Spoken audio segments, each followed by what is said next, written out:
ஏமா மத்த கோவில்ல இருக்கிற சண்முகருக்கு இல்லாத ஒரு பெரிய சிறப்பு திருச்செந்தூர்ல இருக்கிற சண்முகருக்கு மட்டும் இருக்கா அப்படின்னு ஒரு சிலர் கேட்கலான்னு நினைப்பீங்க.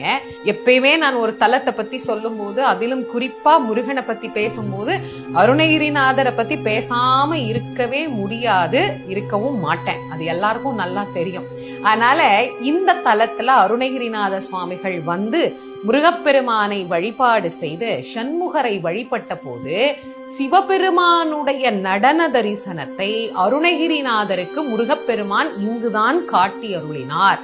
சண்முகர் அந்த நடராஜ கோலத்தை இன்னைக்கும் சிகப்பு சாத்துற போது முன்பக்கம் பாத்தீங்கன்னா சண்முகராக இருப்பார், பின்பக்கம் பாத்தீங்கன்னா நடராஜராக இருப்பார்.